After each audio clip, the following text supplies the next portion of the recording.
Buenas tardes. Damos por iniciado el tercer Congreso de Derecho Procesal Garantista.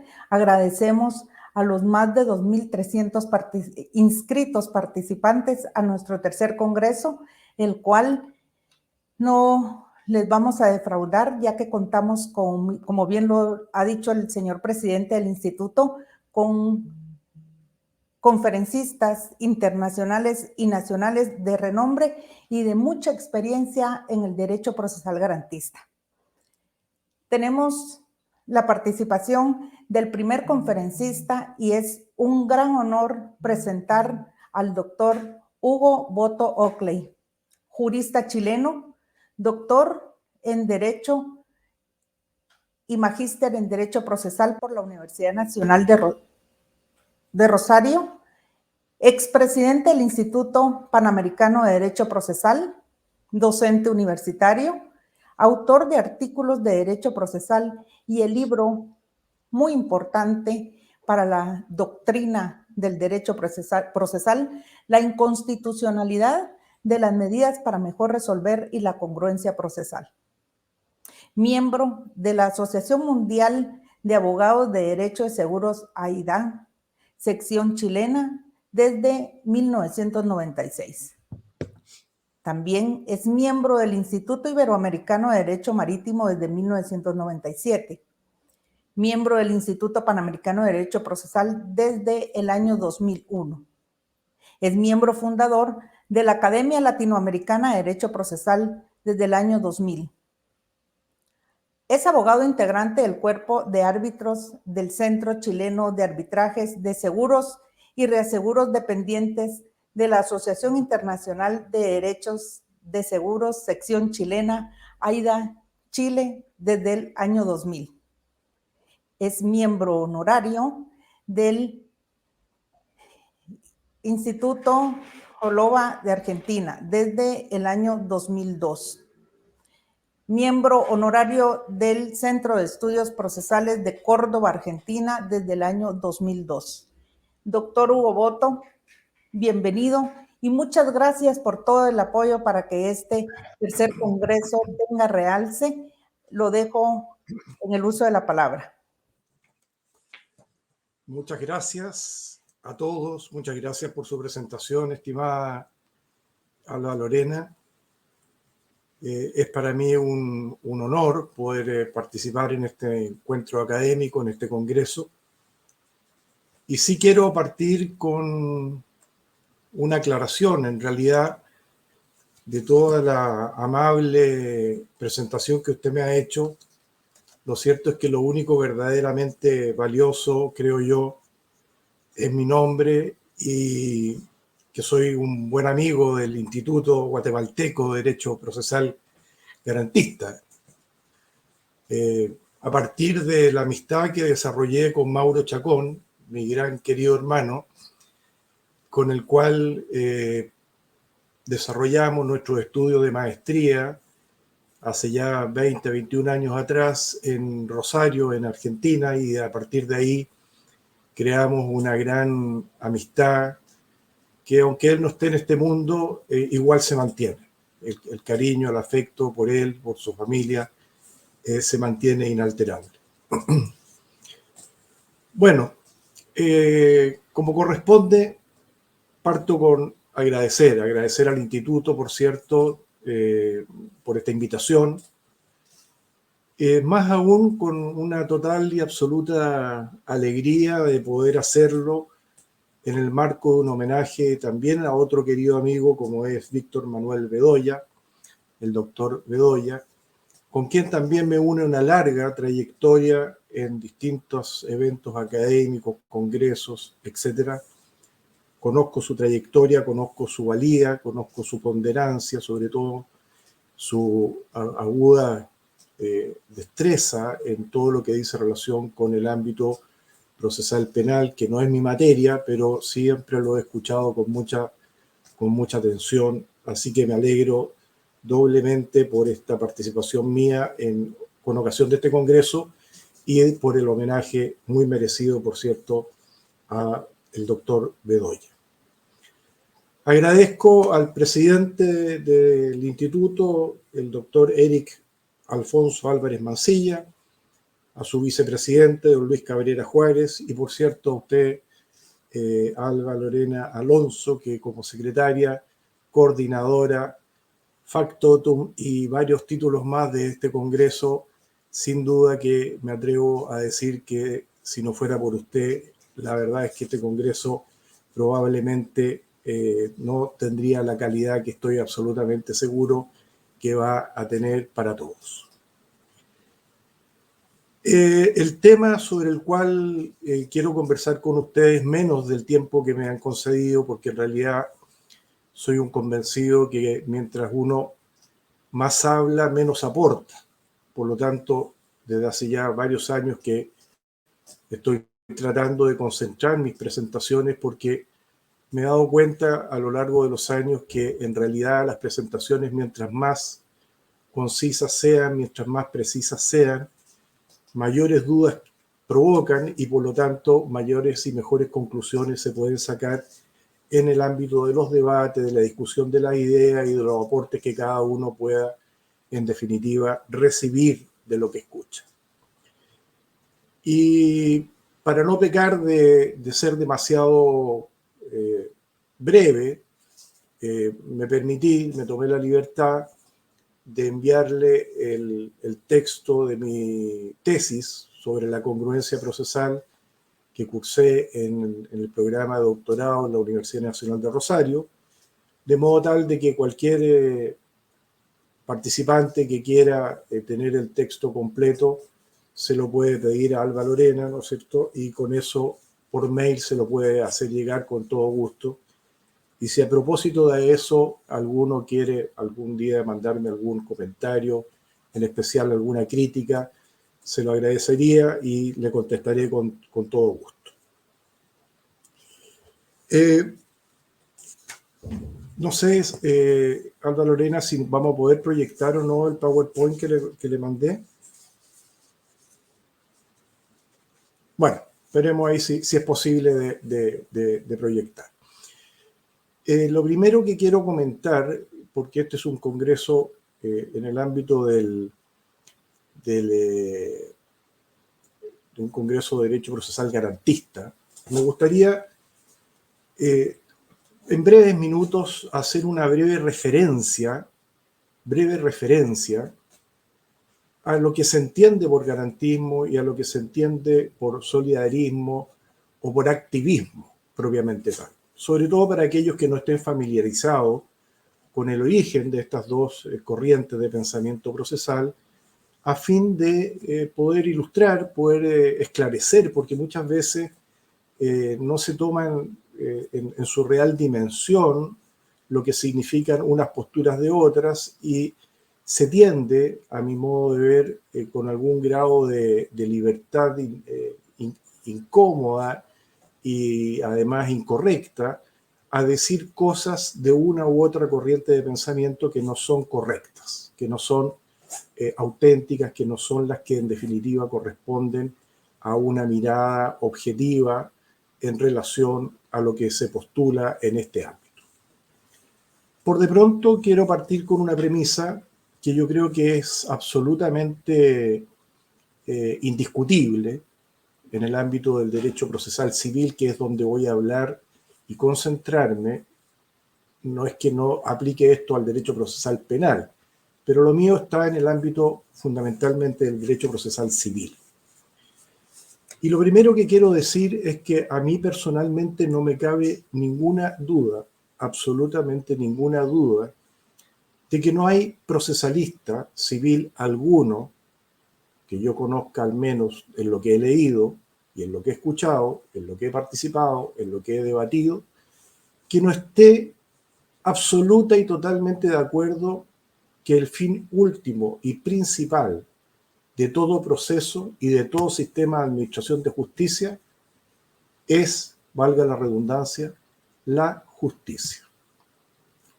Por lo tanto, cuando los garantistas dicen, algunos de ellos, yo no, pero algunos de ellos, dicen al derecho no le interesa la justicia, hay que tomarlo en lo que se trata de decir con ese concepto y no decir que en definitiva los garantistas de alguna manera propugnamos objetivos distintos a lo de la justicia. Eso es un error, eso es un grave error y por lo tanto lo que quiero partir señalándolo. Como también decir por otro lado que los solidaristas o los activistas son personas que descuidan y están dispuestos a traspasar las vallas y los resguardos o garantías del debido proceso. Porque eso tampoco es así. Nadie del activismo judicial propugna una cosa de esa naturaleza. E incluso es más, y quiero hacer una aclaración, cuando digo activismo judicial, por favor considérenlo en el real sentido que esta palabra tiene, porque no es peyorativa. Los activistas judiciales se autodefinieron como activistas. Uno de sus mayores exponentes, que es el doctor Peirano en Argentina, él se autodefinió en uno de sus artículos más importantes, que la corriente de pensamiento que ellos, ¿no es cierto?, propugnaban era de un activismo judicial entendido en el sentido de que los jueces debían tener en pos de la búsqueda de la verdad y de la justicia una facultad y un deber de actuar más allá de ciertos límites en los cuales cree el garantismo. Por lo tanto, como ustedes podrán ver como primera premisa, aquí no se trata de denostar, ¿no es cierto?, de deslegitimar las posturas de unos u otros, sino que simplemente de exponerlas para tratar de debatirlas y con eso poder tratar de sacar las mejores conclusiones. ¿En pos de qué? En pos de algo que a mí me parece fundamental y que sí creo que es un aporte importante, por lo menos yo lo trato de siempre recalcar, porque eso creo que ha estado de alguna u otra manera olvidado por la doctrina, olvidado muchas veces por la jurisprudencia y mayoritariamente olvidado por el legislador, que es, en definitiva, cuál es la mirada que debe tenerse para poder hacer una legislación procesal civil que sea acorde con las garantías procesales que los sistemas constitucionales y los sistemas convencionales le ofrecen a los ciudadanos. Entonces la postura que yo asumo es desde esa óptica, es desde la óptica del justiciable, no es desde la óptica ni del profesor investigador, ni del doctrinario, ni del juez, ni tampoco de nadie que no sea, ni del legislador, sino solamente sea del justiciable que es. Curioso lo que voy a decir, por obvio, pero es donde se radican los efectos de las resoluciones judiciales finales. De modo tal de que este olvido que hemos tenido de mirar el derecho procesal civil desde la óptica del justiciable, a mí me parece que es algo que debemos rescatar y pensar y preguntar y estudiar e investigar cómo el justiciable, el ciudadano de a pie, como se le dice, espera que el sistema procesal civil le responda frente a un determinado requerimiento, sea como demandante, sea como demandado cada uno para obtener legítimamente y de manera justa su pretensión sometida a la decisión jurisdiccional. Entonces, en ese contexto, y en base a estos dos elementos que he mencionado, las posiciones de ambas corrientes que ya he mencionado, y por otro lado, este objetivo único, este objetivo que no tiene otra justificación, que nadie puede reemplazar, que nadie ha sostenido alguna vez que hay que reemplazarlo, que es la búsqueda de la justicia, todos los pensamientos procesales están en búsqueda de eso, han estado en búsqueda de eso, con discrepancias, por cierto, pero nadie podría sostener seriamente, creo yo, que alguien pretende soslayar este importante valor jurídico que es, en definitiva, el de la justicia. Dicho eso, ya para entrar un poco al tema que nos convoca, que es el de la congruencia procesal, quisiera contarles un poco por qué este tema. Este tema me surgió como consecuencia de mis estudios en Rosario, como les mencionaba, y siempre para mí el tema de la congruencia procesal, cuando lo estudié a partir de las enseñanzas del pregrado, fundamentalmente con autores españoles e italianos, para mí siempre fue muy claro lo que es la congruencia procesal. Y si uno lee y revisa toda la doctrina hasta donde yo lo he logrado hacer por lo menos, que está en mi tesis que les he ofrecido y que ya les mandé, toda siempre ha entendido a la congruencia procesal, le voy a poner apellido civil, como ya dije, en el ámbito netamente de la existencia o el requisito de coherencia o compatibilidad, como lo llaman algunos, que debe existir entre lo pretensionado y lo sentenciado. De modo tal de que si planteada en el periodo de discusión planteado el debate, considerando las pretensiones del actor y las pretensiones del resistente o del demandado, la sentencia finalmente, conforme la prueba que se rinda y el mérito del proceso, resuelve conforme ese marco, ese rayado de cancha que fijan las pretensiones de las partes, se ha concluido que esa sería una sentencia que se define de manera negativa, que no sería incongruente. O que, si queremos decir en positivo, que sería en definitiva congruente. Y por lo tanto, el famoso vicio de nulidad formal que se denomina ultra petita, en definitiva, se daría solamente en aquellos casos en los cuales hay una resolución final, una sentencia, que no resuelve dentro de este marco, dentro de estos límites del debate planteado ante el juez por las partes del proceso civil. Y eso trae por consecuencia la nulidad de la sentencia y como consecuencia de eso la necesidad de dictar una sentencia diferente, distinta, que no incurre en ese vicio y que tiene que partir en su análisis desde mi punto de vista, aunque sea a través de un fallo de segunda instancia, pero que en definitiva va a ser de primera instancia a través de una sentencia de reemplazo, partir de un análisis distinto, un análisis completo en el cual no se incurra, ¿no es cierto?, en este vicio de su origen. Porque si bien nos fijamos, si se deja vigente parte de la sentencia que ha sido declarada nula, en definitiva el germen de nulidad puede perfectamente quedar subsistente porque el vicio propiamente tal es intrínseco y contamina a toda la sentencia. Porque si se declaró sobre el análisis del mérito de lo discutido y se resolvió algo distinto a lo discutido, fuera de los límites de lo discutido, claramente es necesario iniciar un proceso de razonamiento distinto, nuevo, a partir de cero, de conformidad a lo cual fueron los límites de esa discusión.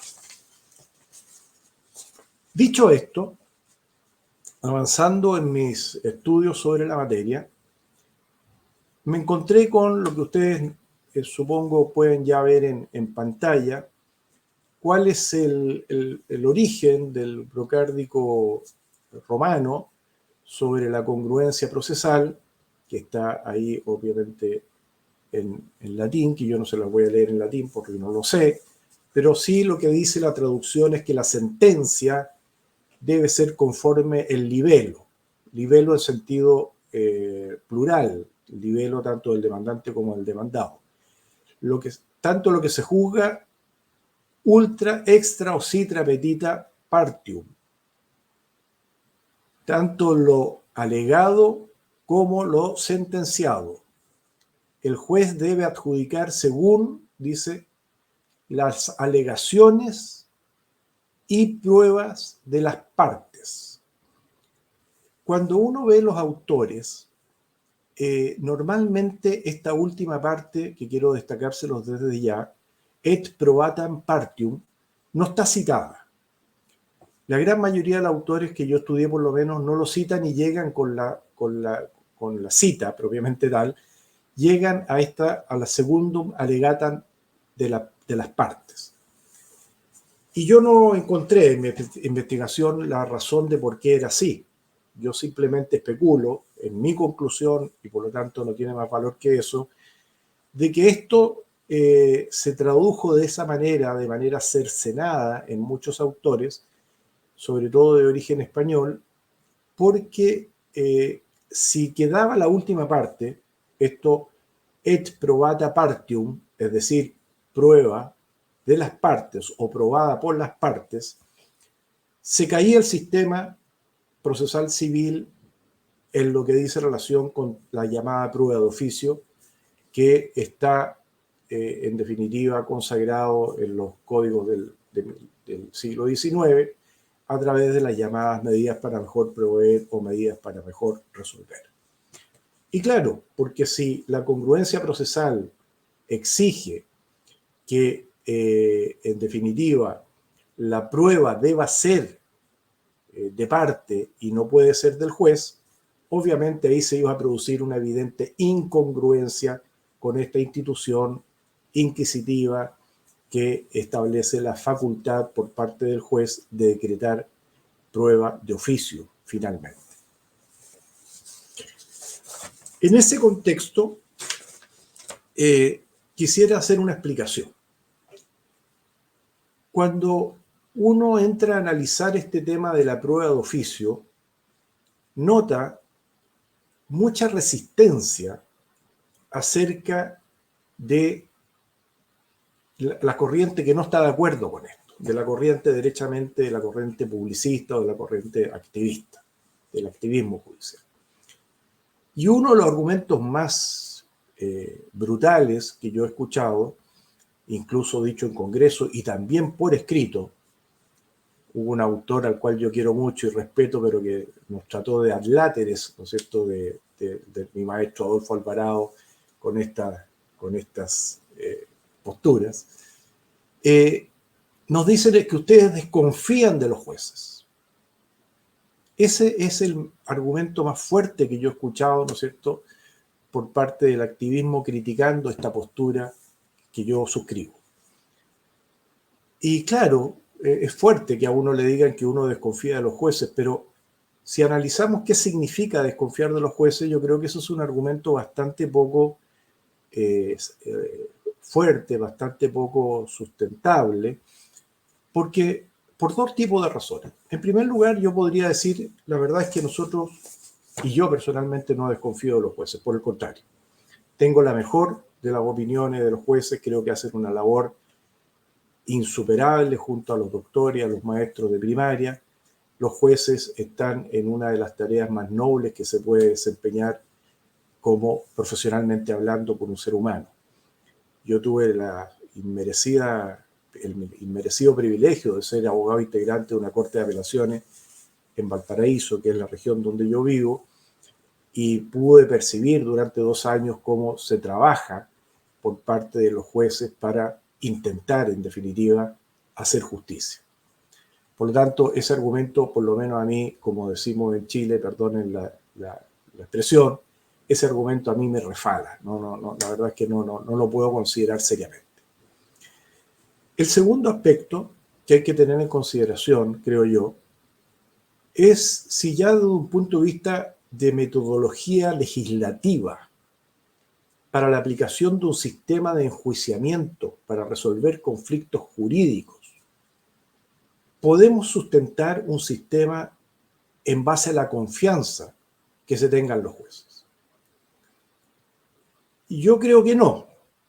Tampoco descalifico a quienes digan que sí. Pero tengo mis dudas porque lo cierto es que un sistema que se base en la pura confianza en el juez necesariamente va a desequilibrar la confianza que también tenemos que tener en los abogados. Los jueces también son abogados, antes de ser jueces fueron abogados, y todos los que estamos aquí, o la gran mayoría, somos abogados. Y abogamos por una determinada representación de parte en un juicio. Y nos corresponde un rol. Por lo tanto, este equilibrio de las confianzas o de las desconfianzas, privilegiando unos respecto de otros, a mí me parece que no me parece que pueda ser un elemento que se pueda utilizar para tratar de crear un sistema de administración de justicia con bases sólidas. Creo que eso es algo que también debe tenerse en consideración para los efectos de poder llegar a una adecuada conclusión. Y finalmente, creo yo que hay una suerte de equívoco, de equivocación, derechamente, en la crítica a esta postura por parte de los activistas, cuando dicen, mire, lo que pasa es que ustedes con la postura que tienen están negando la posibilidad de hacer justicia. Se están negando a la búsqueda de la verdad. Y si las partes no fueron capaces de proporcionarle al juez todos los elementos que les corresponda para que se haga justicia, bueno, el juez está legitimado para salir a buscar él esa verdad y utilizar las medidas para mejor resolver o la prueba de oficio. Y yo creo que eso, que suena bonito, la verdad de las cosas es que nos guste o no nos guste, va a tener un impacto necesariamente en algo que también rige y que también nos hemos dado como sistema democrático, republicano de administración de justicia, que es el llamado debido proceso, a lo cual me referiré en poquitos minutos más. Entonces, bien, fijémonos en lo siguiente. Aquí se trata de una suerte de dos carriles que, como dos líneas del tren, viajan en paralelo y no se encuentran en lo que dice relación con este tema. Y en ese contexto, los extremos a mí me parece que no son buenos.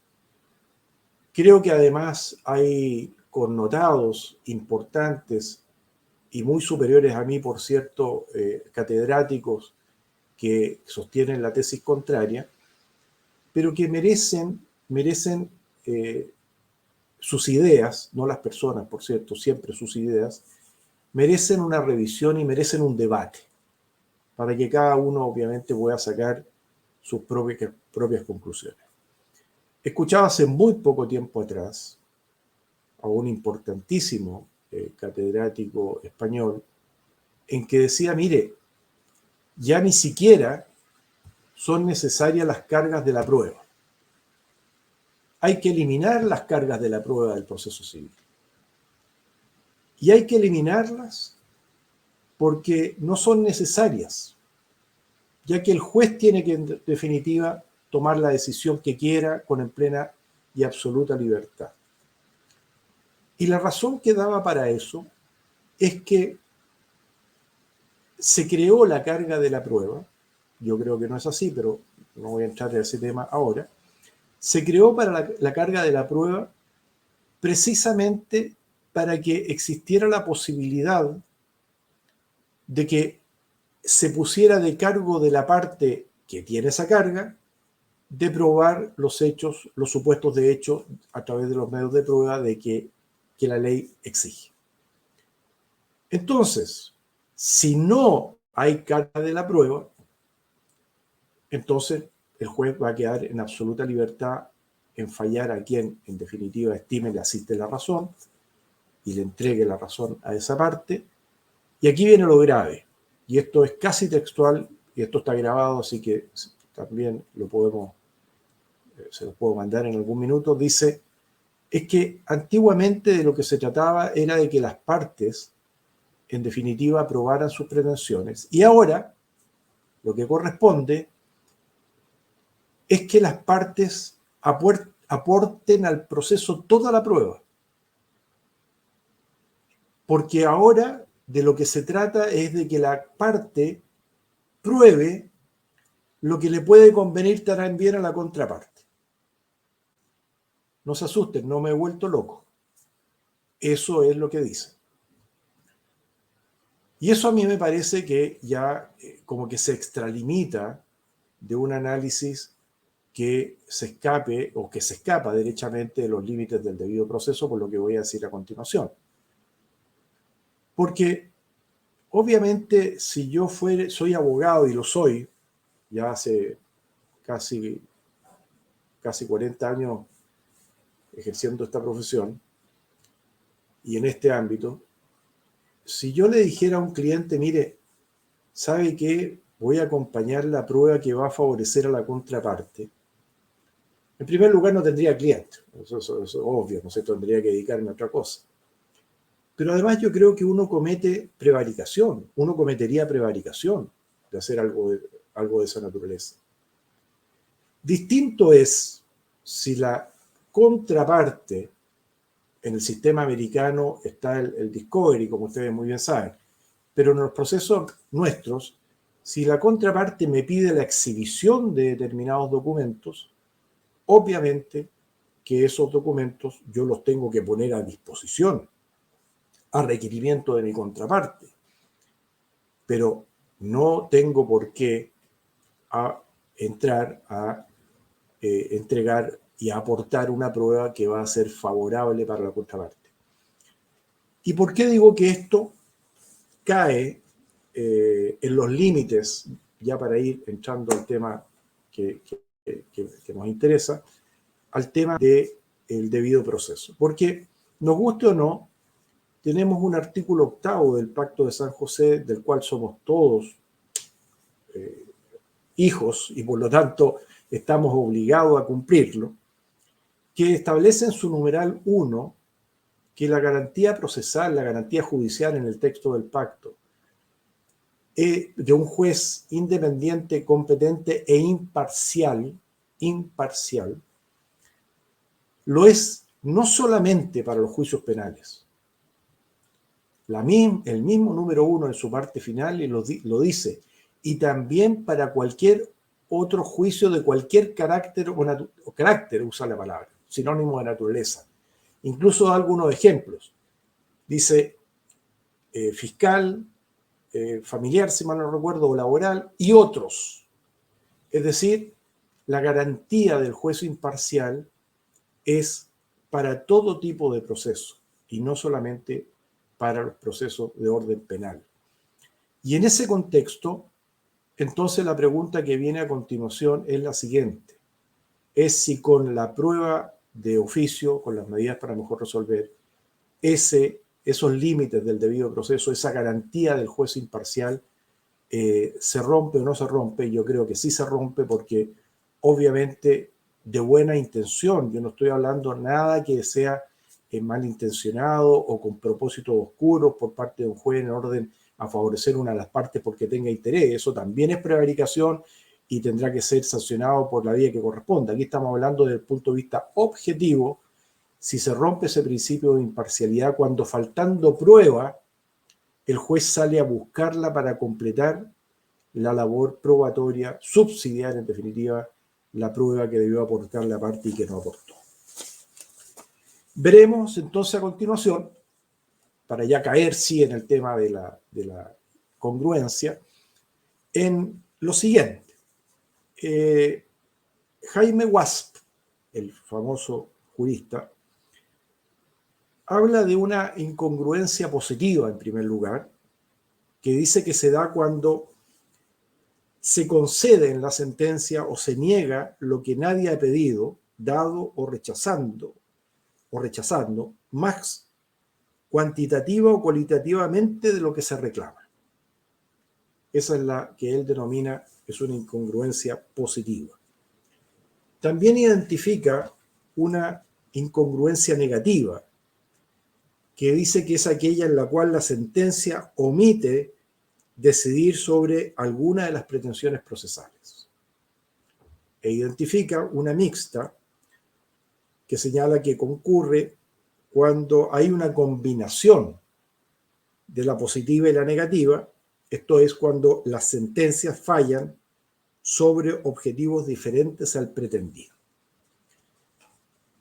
Y aquí llegamos a la enseñanza histórica, cuando hay una identificación de no solamente de la archiconocida ultra petita, sino que hay una subclasificación en 4 tipos de incongruencia.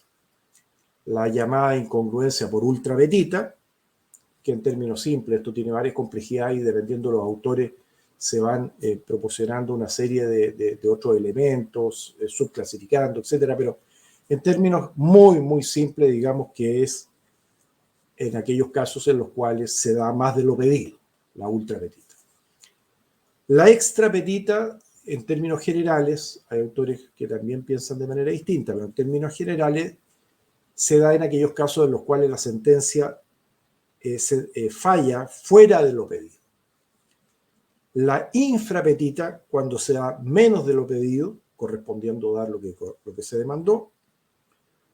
Y finalmente la citrapetita, cuando en términos generales hay una falta de resolución, que puede ser por falta de resolución del litigio propiamente tal respecto a lo discutido o porque hay un retardo en el cumplimiento de la sentencia. Dicho esto, la propuesta que yo hice en mi tesis, que ya les mencioné, es preguntarnos acerca de si, como mencioné hace un rato atrás, la congruencia es solamente la correspondencia y coherencia entre lo pretensionado y lo sentenciado, o tiene algún vínculo con la prueba.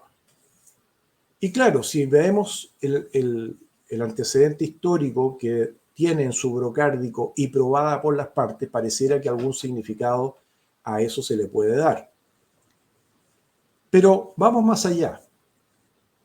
¿Podemos hablar de que hay incongruencia cuando hay prueba de oficio o medidas para mejor resolver? ¿O cuando hay carga dinámica de la prueba? Ustedes saben que la carga dinámica de la prueba básicamente determina la facultad para el juez de decidir quién va a ganar el juicio bajo la imposición y la pregunta de quién estuvo en mejores condiciones de probar y no probó, y con eso puede alterar el resultado del juicio en los extremos de esta institución. Está más morigerado en aquellos sistemas como el recién proyecto de Código Procesal Civil chileno, en que debe plantearse en la audiencia preparatoria, o bien si también se puede producir esta incongruencia a propósito de la valoración de la prueba. Y esto a mí me parece que también es muy importante y quizás lo más importante de lo que yo les voy a decir hoy día es lo que les voy a decir ahora, en este minuto. No se pierdan, por favor, mañana la exposición de mi amigo Claudio Palavicino, que les va a hablar sobre la sana crítica. No se van a arrepentir de mi consejo, no se la pierdan, por favor. ¿Y por qué de respecto a la sana crítica? Que es la tendencia mundial, por lo demás. Porque que yo sepa o que yo logre entender, todavía no existe alguien que sea capaz de decir qué es realmente la sana crítica. Se confunde.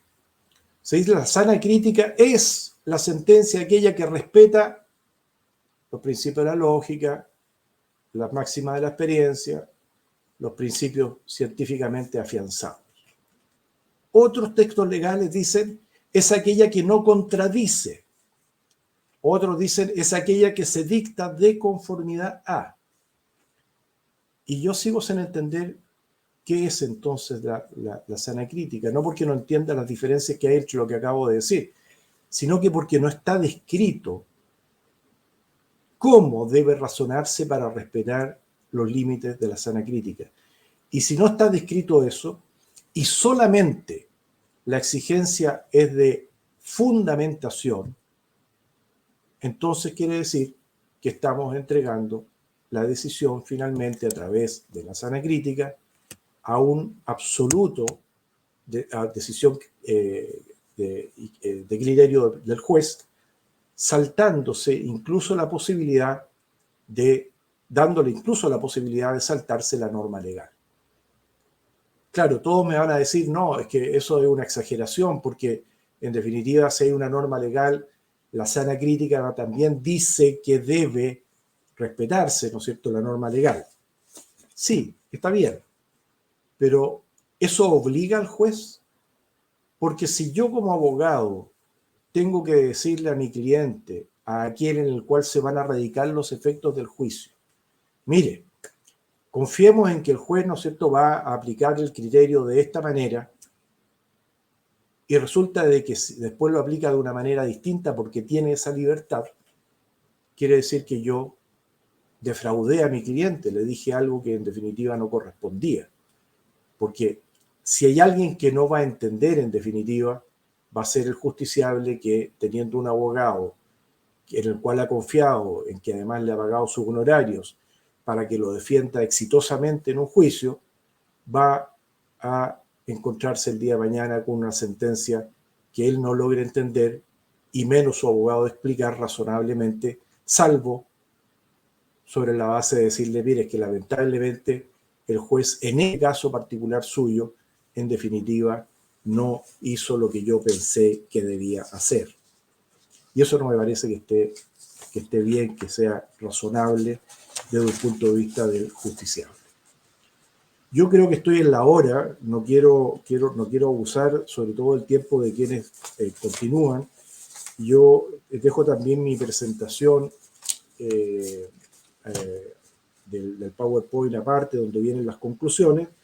Solamente quisiera detenerme en la siguiente lámina para concluir acerca de cuál es la propuesta que yo hago con relación a la congruencia para los efectos que ustedes la puedan analizar y ver si están de acuerdo o no están de acuerdo. No sé si es posible cambiarla, si no, se las leo. Para mí, la congruencia procesal la entiendo como la necesaria coherencia y razonabilidad que debe concurrir en todo acto procesal en sí y respecto del conjunto de actos procesales constitutivos del procedimiento, tanto desde la perspectiva de sus orígenes como desde la perspectiva de sus resultados potenciales, la sentencia, y posibles, pasando por sus desarrollos y delimitados solamente por los presupuestos de los hechos que los posibilita, la norma que los regula y el valor que los justifica.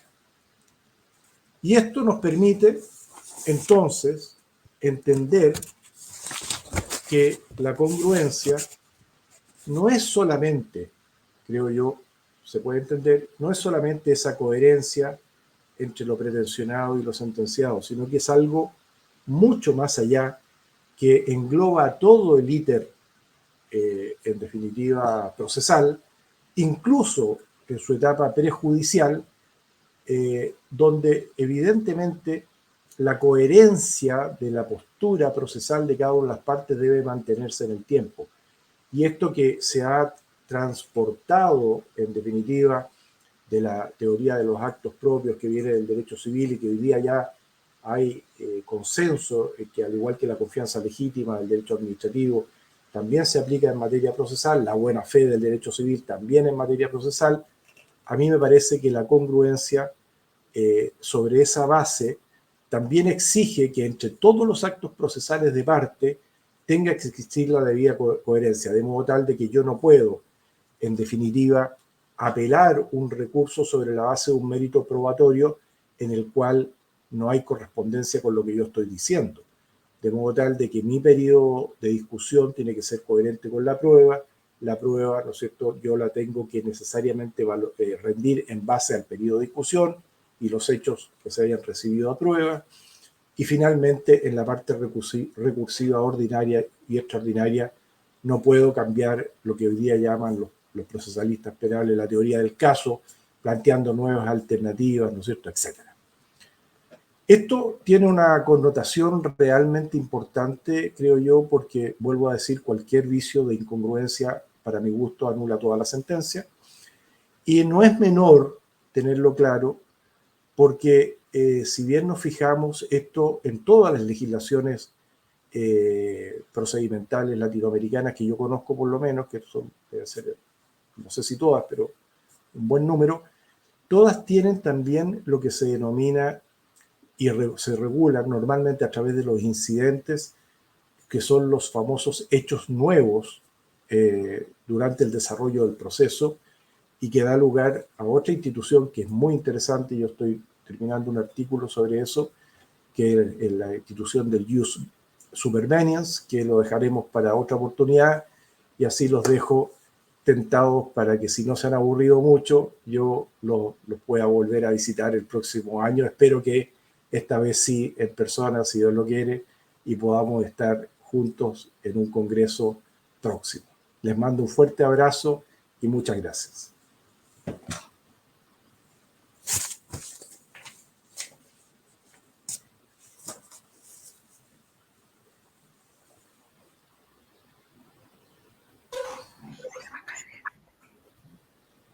Muchas gracias, doctor Boto, por la excelente participación y, como siempre, dejándonos en el haber a nuestros conocimientos y poder adentrar a leer más de la semilla que usted nos está dejando. Muchas gracias nuevamente también por el apoyo brindado para este instituto. Le agradecemos mucho. Gracias a ustedes.